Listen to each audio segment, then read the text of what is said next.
From the Steel Valley Soccer Studios in Boardman with Tim Walsh, Dan Conley, and Chris Platten. This is Pitchmen. All right. Ladies and gentlemen, we're back for episode 2. We survived.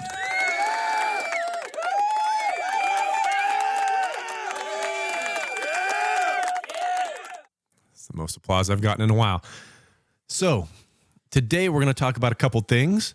First and foremost, though, let's talk about the coaching vacancies and some coaches switching sides here. We had a lot of them, didn't we, Dan? Yeah, we had. There's every year there's some turnover, but I think this year more than ever we have some higher profile coaches that have been there for several years, venturing to different possibilities. We have started off with Boardman boys and girls, both looking for new coaches. Yeah, Eric Simeon's been around for 20 some years and is the first year in the 2000s almost that he wouldn't be on the bench for the boys team. And the girls team, they had Mark Duramo, who has now taken up as an assistant coach at Canfield under Phil Simone. That's never a bad ad right there. If you're going to be an assistant coach, and I said this to myself years ago, that I wouldn't want to be an assistant coach of somebody who really knew the game, who had a tried and true system and had a lot of success. And but I think they Phil had Simone's their last one of coach, the they pillars had of Eric the for a while. soccer community around. And And they had Absolutely. Ahmet Olgun, and I think that brings us all the way back to like 2002. Next up, Ursuline boys. We're looking for a coach. They got one. And Joel Monaco, Boardman teacher, but had some success at the girls' Poland side, and he was a coach at Valley Christian for a while as well. Right, I believe he's taken over. I think the previous coach was there, 2 years. 2 years. 2 years, and they had a good 2 seasons under him. I think they made good improvement. Yeah, I think they weren't as successful, but if you look at success, it's usually postseason success, and they went from Division III to Division II, and it's a lot tougher to win there. Right, and I think they got some good talent coming up too. They have a lot of club players and a younger team with some experience at the same time. Absolutely. Next up, we had the Champion boys. They had a little switch over of their coaches. I believe a teacher in the district ended up taking the job. And looking at the Crestview job, it looks like they hired Adam Jones. Adam was a head coach over in Cincinnati, winning the 2021 Division II state championship with Cincinnati, Wyoming. He was also at Thomas More College for a year and at Anderson High School for 3. Prior to that, he was an assistant on his alma mater, Mason High School, where he was a coach on the staff when they won a Division I state championship. So he has over 100 wins in his career. Hopefully we'll be able to interview him soon, but looks like Crestview plucked out one of the top coaches in the state. Yeah, one of the more premier jobs in the area. Something you wouldn't have said 5 years ago. Yeah. That was, but they've had a lot of success. So, they're graduating. They're all Mr. Everything and Nick Novak. So, Yeah, probably the best player ever to go through Crestview, as some of our Instagram followers let us know. But back to the Boardman real quick. Still not filled. We're about a month and a half after the news of both coaches not coming back. Still not filled. It's going to be an interesting couple of months to see what they're going to do here. yeah, I think they're going to have to fill within 1 to 2 months because, even though soccer starts in August, regular season games, soccer really starts the first of the year with the off-season conditioning, stuff like that. Earlier you can get a guy in there or girl, whatever, the better off they're going to be. Absolutely. All right, we got that out of the way. And we all wanted to talk, and we posted it on our social media, that we have a Steel Valley Soccer Mount Rushmore. So we're talking about the 4 best boys and the 4 best girls ever to play the game at the high school level here in the Steel Valley. We have a certain number of people who are roughly around between the last, soccer's only been around since 1980. A lot of these clubs, the earliest clubs and teams, have had boys and girls soccer. So let's take a look at some of the people who almost made the list. Some people that come to mind between the 3 of us. And granted, we're probably a little biased. So from like when we've played up to we've coached, that's our wheelhouse. Anyone before, I'm sure there was very good players, might not be mentioned. If we miss somebody and you think someone's worthy of it, definitely email us at steelvalleysvs@gmail.com and let us know. Yeah. All right, so we got a couple lists here. We didn't get a lot of stats on these guys. We didn't go quite as deep in our research as we could. But we'll start with you, Dan. Dan, what's someone who you feel is in the conversation but not quite on the Mount Rushmore for Youngstown? Yeah, I start out right now with Connor Gilmore from Howland. He played from 2009, was his freshman year, and he's a 4-year letterman for Howland. He's on the U15 national team. Connor played his club ball for internationals out of Cleveland. He had a fantastic year. He was a starter all 4 years, even as a freshman. He was the leading goal scorer for Howland, and they were D1 then. He was part of the, I think the last team that won districts. Maybe it was a little bit before his time, but he went on to play at Cedarville, his college ball, where he was also an All-American at Cedarville. I believe Howland had their first district title in 07, so I think he would have missed. That would have been. He just would have missed that one, but he might have been involved down the road because I know they fluctuated in between D1 and D2. Mm-hmm. Chris, is there anyone that you can think of? All right. And then for me, there's one person who he was All-State 3 years. He had 110 goals in his career. He was like unbelievable. One district championship, one conference championship. Renex Urrutia, and I really put the emphasis on that last name. He was on Ursuline squad from I want to say 96 to 99. No, that's wrong. 95 to 98. But if you ask anyone around here, I bet you him in his 40s can probably still compete with anybody in the area. His foot skills and the fact that you can just give him the ball and he can have 5 people around him and somehow he gets through and scores with ease. He is one of the best players that I've ever seen live play. Who's next for you? For me, we were talking about players we've seen play, stuff like that. I went to Austintown Fitch. My sophomore year, Fitch won districts. The main player on that team was Sam Kamens. As far as my time at Austintown, that was the best player I've ever seen. He was about 5'6", but he didn't play like it. Mm-mm. He played like he was 6'4". He was left-footed, 3-time district player of the year. And I heard from an opposing coach that said by the time he made his senior year, they just said, they walked into the voting room and said, Sam Kamens, and everyone just kind of shook their head and they went on with their voting. Yeah, I'll just say, too, I never saw these two play, but I know Dan Bestick and Bucciarelli, both from Fitch, I was told fantastic players. I just never had the chance to see them play. I, unfortunately, got to see Dan Bestick beat my team. I was a freshman, I believe, or maybe it was just a year before me and I was at the game. But he was the most technically sound player. Fitch has had a lot of good players. Jason Dominic's one that comes to mind. Brad Heffron again. Mike Barahona was an all-state player. But I think Sam Kamens and Dan Bestick were probably the two best. And Jason Dominic, I got to give him credit, but it's just not a lot of info on him. But that's a solid crew. Another one that I've thought of is Zach Herman from Mooney. A couple of state championship runner-ups, went and played collegiately at Louisville. I think he was one of the top players around, especially when Mooney had their really good run. Yeah, I played club soccer with Zach, and he was a year younger than me, but they moved him up to our age group. He was a fantastic player, center mid that controlled the game offensively, defensively, and he was a ball hawk too. Every 50-50, he wanted to win, and if he didn't win the first one, you were on the ground because you were definitely not getting the second one. A couple others that I have on the list are a little bit older. Larry Lensick was class of 98, or maybe he was class of 99. Last season was 98. Over at Boardman, he was, I believe he won District Player of the Year. They might have won districts with him as well. Along that same year, they had a lot of tough teams. Adam Musser. Now, Adam Musser was like pound for pound. It was like running into a brick wall. He wasn't the tallest of people, but he was one of the toughest, hardest shots, hard-nosed kids. I believe he's got a son or daughter that's coming up through the ranks that's doing pretty well, but he was an amazing player. Last one was on my honorable mention list. Sorry, Dan. Mike Rogich. I got to see him play in the early 1990s, and he had, I believe, 43 goals his senior year for Ursuline.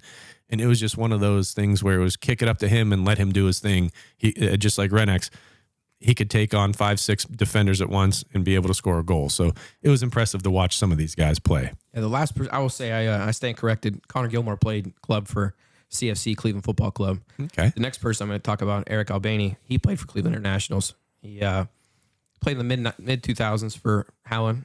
He was a great athlete, great striker, fantastic athlete. And that's why I was remember about him. So, Yeah, they had George Stevens had a lot of good teams. Him, and then when Styles took over at Howland, like Manny Perez was another one.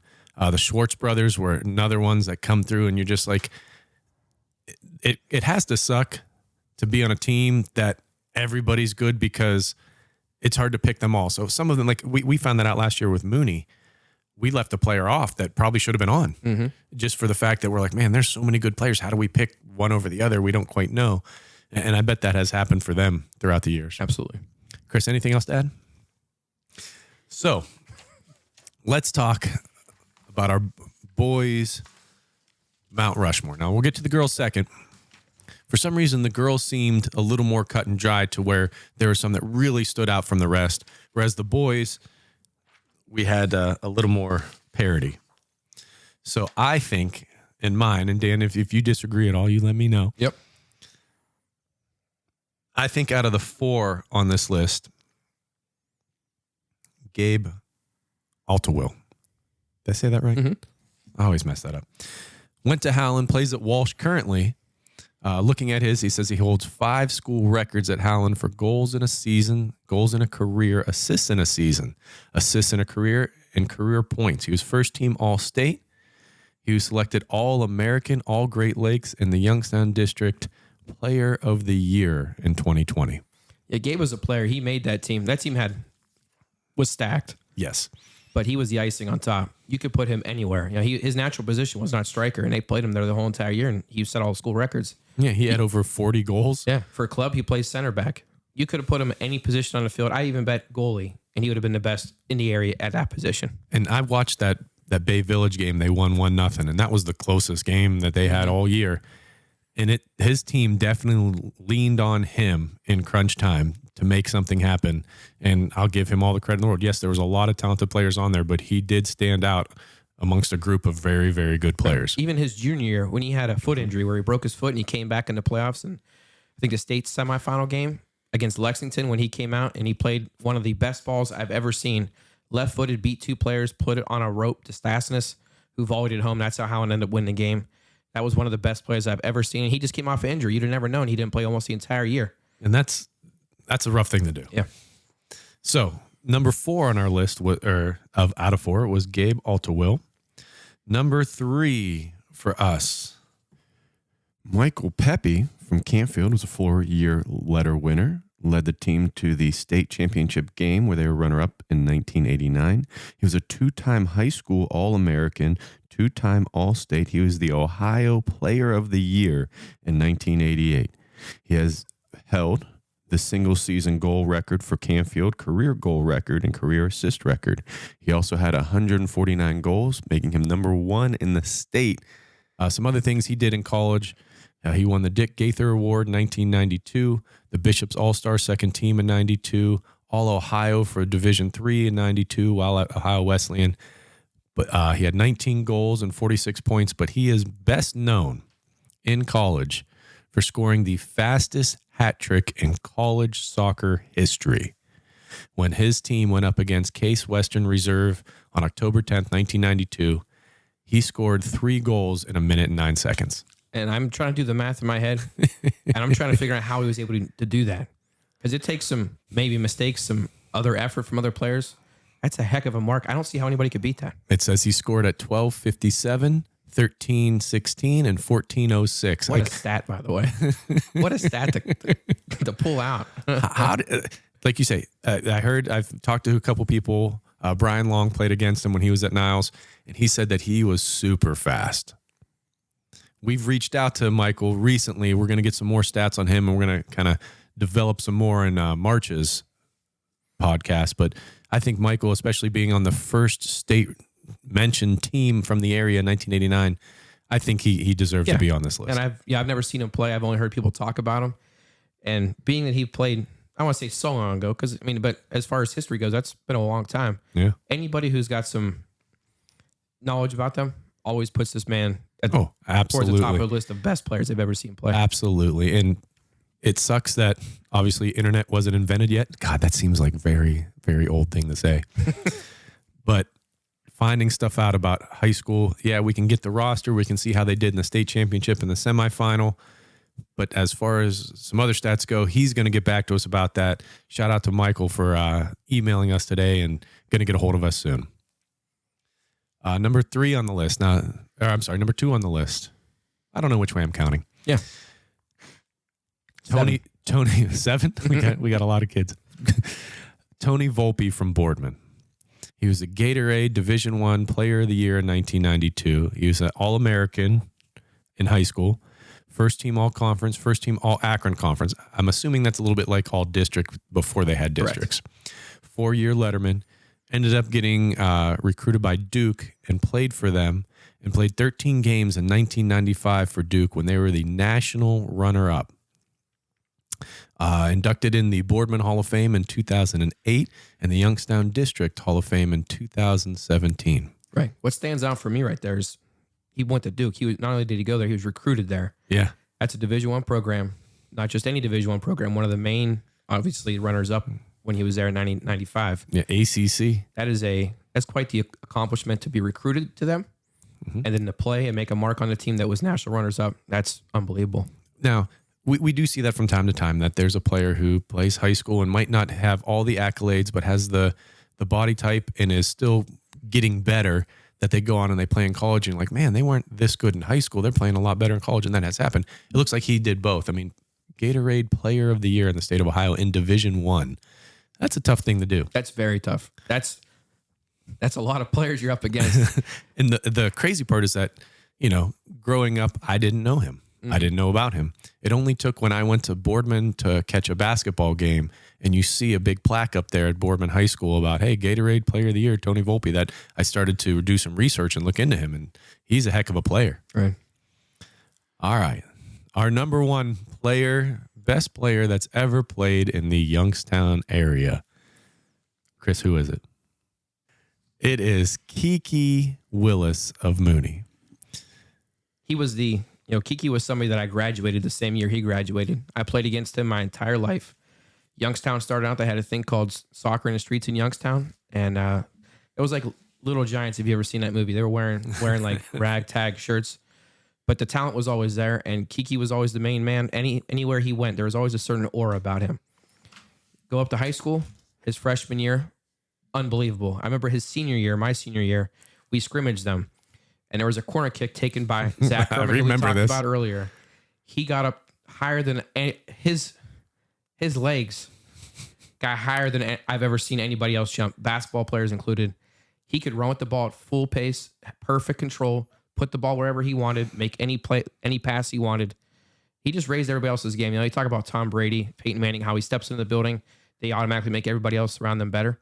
That's what he is. Like you say, I played against him in a men's league, just kind of a pickup. Again, I was in college thinking I'm hot stuff. He got the ball. I go to defend him, and he is 5 steps ahead of me with perfect control and precision. And it felt like I wasn't playing the same sport as he was at the same time. But looking at some of his stats from high school, he set the Ohio State record with 176 career goals, which I'm not mistaken, I believe he's either second or third all time now.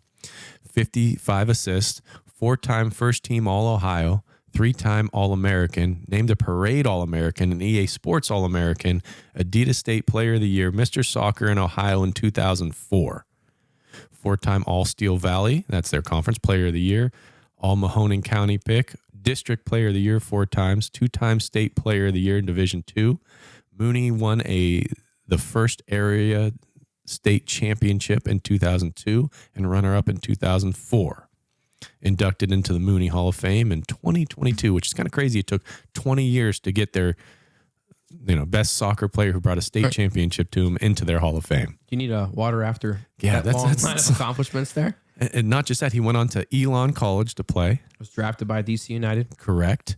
And he just, you can't say enough.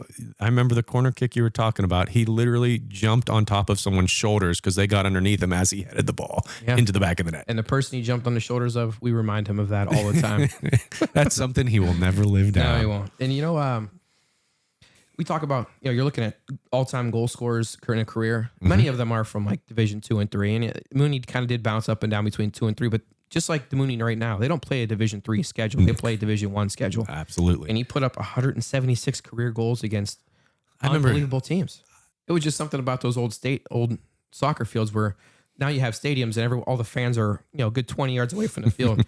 Then they were 5 yards off the field, and you could feel the crowd on there.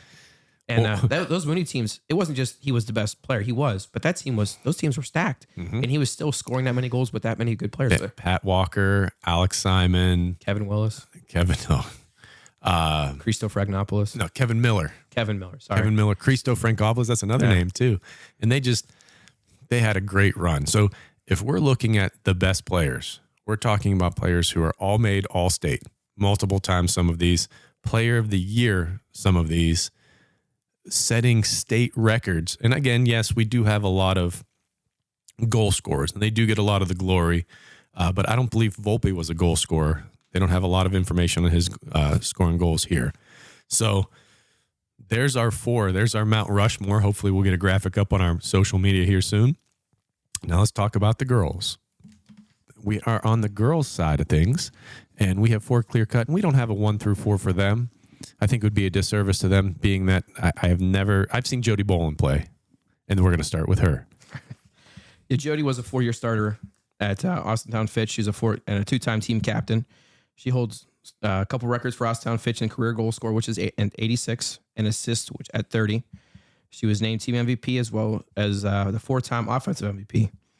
She was named the All-Conference team. It was also a District Player of the Year. Was a YDSSCA Girls Division I Player of the Year. She was part of the 2003 District Championship team. She led her team to a first ever conference championship in 2005, which is Federal League. Yeah. She was recognized as a high school All-American and was also named to the Ohio All-State second team. She played club soccer with the Cleveland Internationals for 7 years and had a major role in their 2 state championships. She was also a regional and state finalist. Yeah, for her club. She was very good. I remember she was another one to where she was the final piece of a very good team. Yeah, I think there was that whole class that she came in with. I remember they started a lot of them as freshmen. Mm-hmm. Was that their freshman year?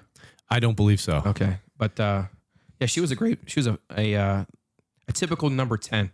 She could score when needed. She's a playmaker, and she played that her whole entire life. Absolutely. She ended up going to YSU for her college career. I also think she owns a record or 2 for basketball with assists too. Yeah, I believe I've seen that up on the wall, if not for Fitch High School, but for Austintown Middle School, possibly. Next person up, Kara Cooper.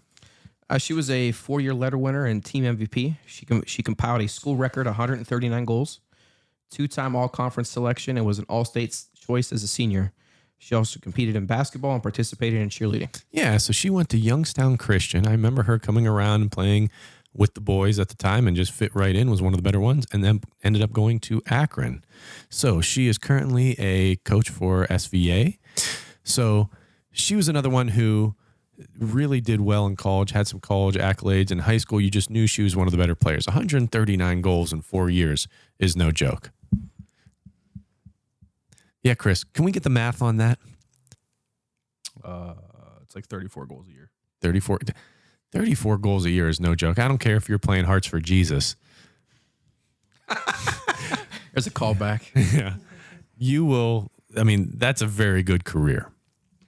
So there's her. And again, there's a lot of players. I think we put on our website that there's 84 players currently on college rosters from our area. Impressive. Next, we have a couple girls from Mooney who are on the same team in the early 2000s. We have Ashley Cuba, who ended up going to Pitt. She's a 2-time All-American in 2007, 2008, named the Gatorade Player of the Year in 2008, ESPN National Player of the Week, 3-time Adidas U.S. All-Regional Team member 2006 through 2008, selected as the Ohio Co-Player of the Year in 2008, and was a runner-up for the same title in 2007. She was named Ohio Division II Player of the Year in 2008, featured as an Ohio High School Magazine Player of the Year for both 2008 and 2009, 3-time District Player of the Year, 3-time member of the All-Ohio First Team, All-District First Team, All-County First Team, All-Conference First Team. She led Mooney to 3 district titles and a regional final appearance, 4-year letter winner who scored 87 goals and 65 assists. That's a mouthful. That is. That's an impressive resume. That's one that, you see in magazines and you talk to people on ESPN and that's what you have. Ashley Cuba was a heck of a player. Something in the water at Mooney. Last but not least, Katie Griswold from Mooney, who ended up going to Butler. She was the all-time leading scorer at Mooney with 106 career goals. First team All-State as a senior. 4-time All-District and All-Conference honoree. Named to the Adidas All-Region team in 2006 and 2008. Scored 37 goals as a senior. Led the high school team to 4 district championships. Made the All-Ohio ODP team. Led indoor club team the U17 national title in 2008, was the leading scorer on all of her 2008 U17 club teams. She also was a 3-time letter winner in basketball and won district in the 400-meter and 400-meter relay and track. Now, the crazy stat about her as I was doing some research was that she played for either a semi-pro Croatian team or a pro Croatian team. Easy for me to say.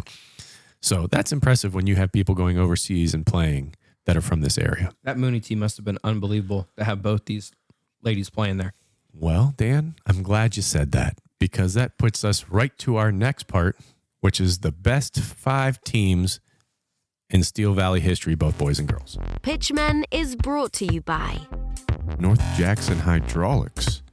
North Jackson Hydraulics does industrial and commercial repair of hydraulic pumps, cylinders, and hoses. Thank you so much for them for what they do.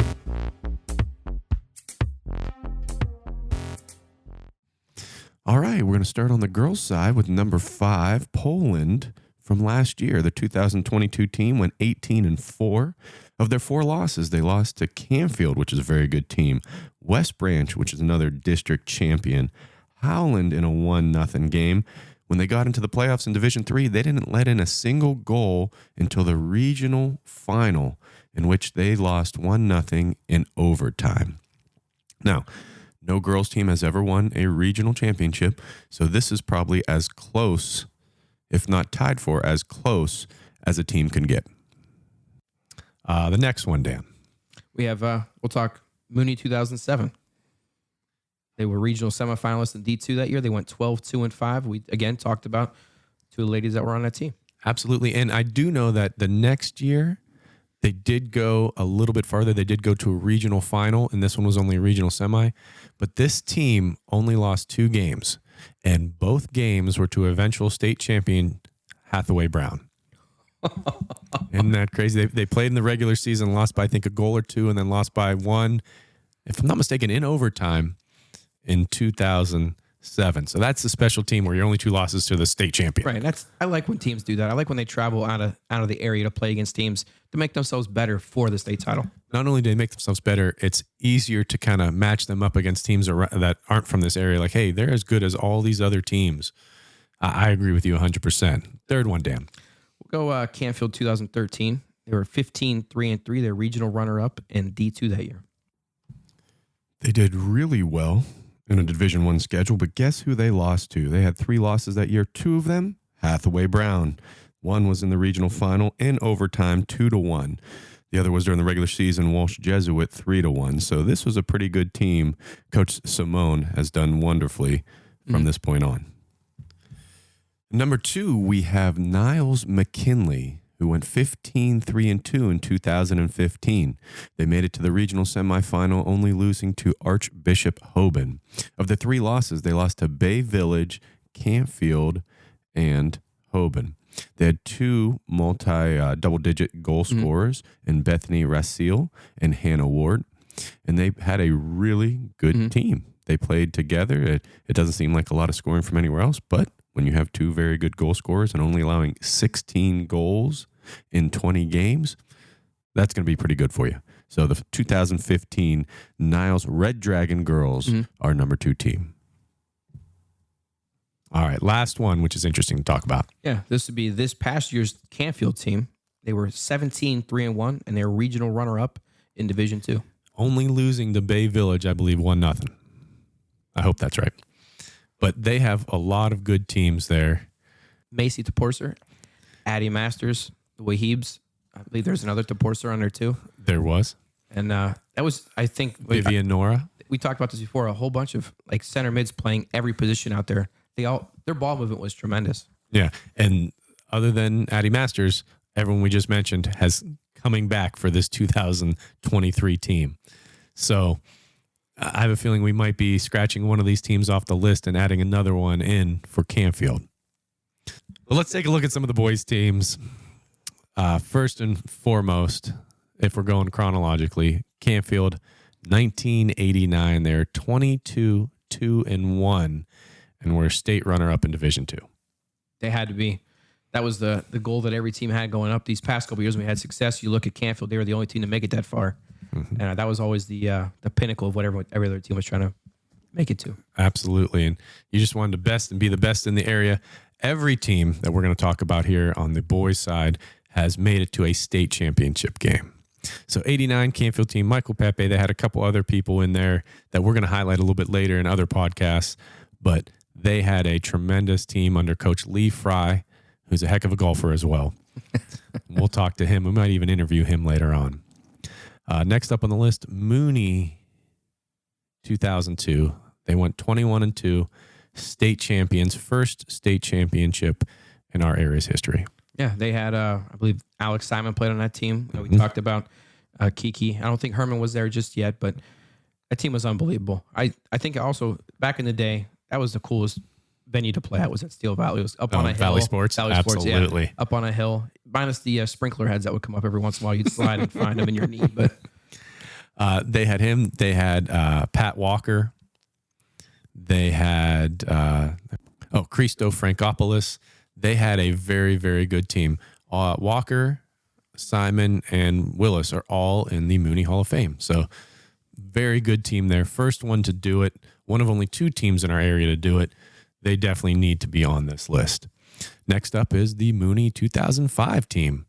They were 18-4-1, state runner-up in D3. I went to that game. They played Greenview and lost in overtime on a golden goal. But their team was so good, they just could not put one in the back of the net during the state championship game. I remember going a place called Jock Stop back in the day. Oh, Coach Lenny Krispinski. Yeah, that was the only soccer shop in the area, and he used to have all those Mooney banners of state title games and everything else.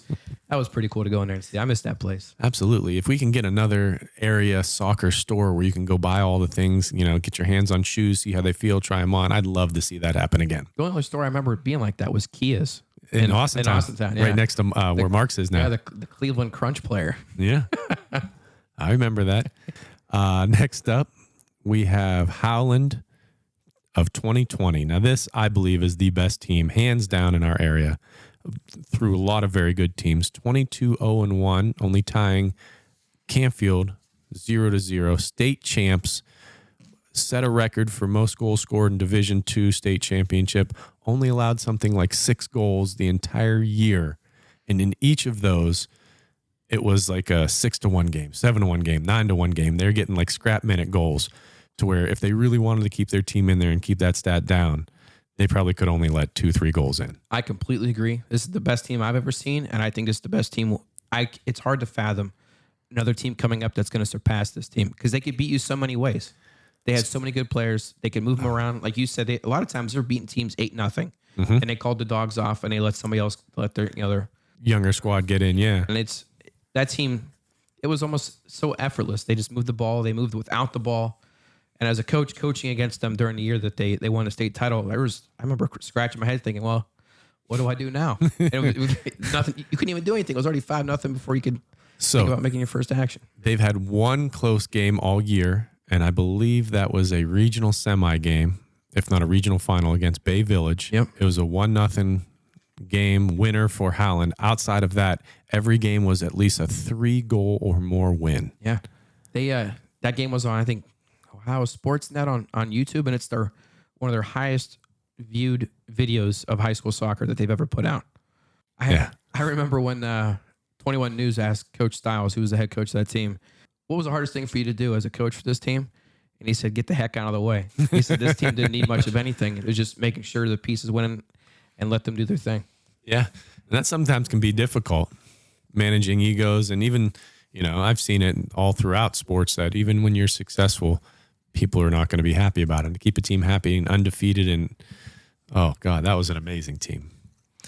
Last one that we'll put on our list here is the Crestview 2021 team that went 21-2, I believe, state runner-up in Division III. And watching their games and seeing who they played. Yeah, they didn't play the toughest schedule. They did play Bay during the regular season, but lost 8-0.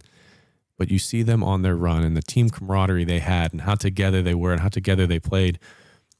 We went to the game against, I believe it was Kirtland, and it seemed like they were playing with 15, 16 players out there. They would throw one person at the ball, defender or the attacker would go around them, another person would be right there, and just constant pressure. Yeah, and as far as stylistic play, Howland was a more complete team where they'd play from the back up. Mm-hmm. Crestview would just pressure you into making mistakes. They would outwork you, outscore you, and shove the ball down your throat. And Nick Novak, Ryan Emsch, and Mitchell Auer. Those three core, along with a lot of other talented players that I know Crestview's youth program, you look at their fields, they put a lot of money and time into those fields looking nice, and it did pay off with this here. I think that team was a special team as well, especially coming from a perspective where Crestview, I don't think, won a district championship anytime before this, and they go all the way to the state title. Yeah, and leading up to the playoffs, everyone's, they're a good team, but is their style of play going to work out when it comes time to face those juggernauts in D3?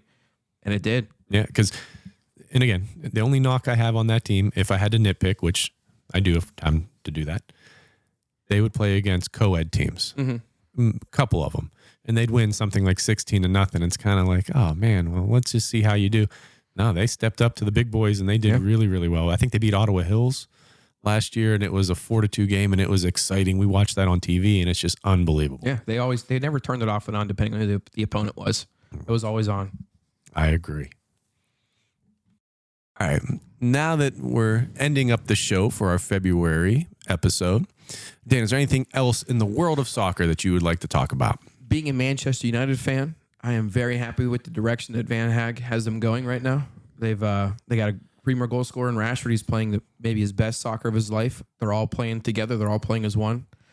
I think the main reason United's having the success they're having is the fact they found a center back pairing that was like Fernandad and Vidic back in the day, and that's Lisandro Martinez and Varane.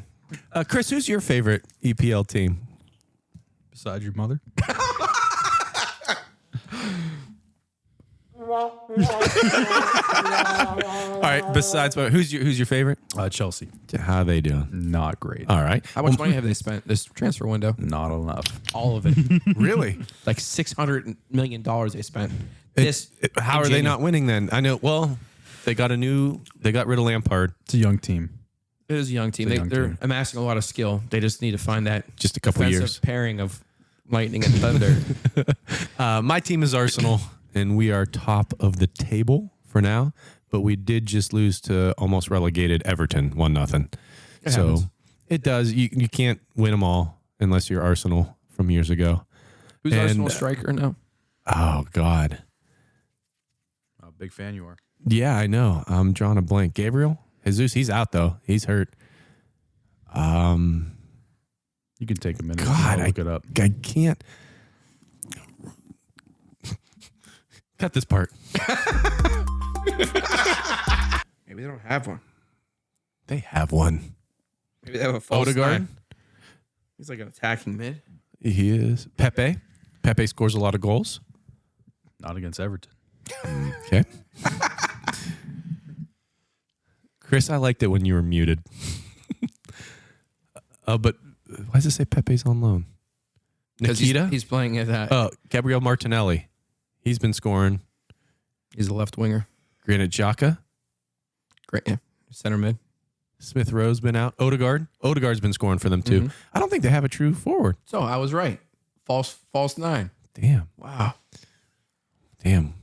Well, anything else for the good of the order here? All right. Thank you for listening. That has been episode 2 of Pitchmen. Thank you for listening to this episode of Pitchmen, a Steel Valley Soccer production. Email us at steelvalleysvs@gmail.com to give suggestions, corrections, or any comments you want us to hear. For more information, go to steelvalleysoccer.com.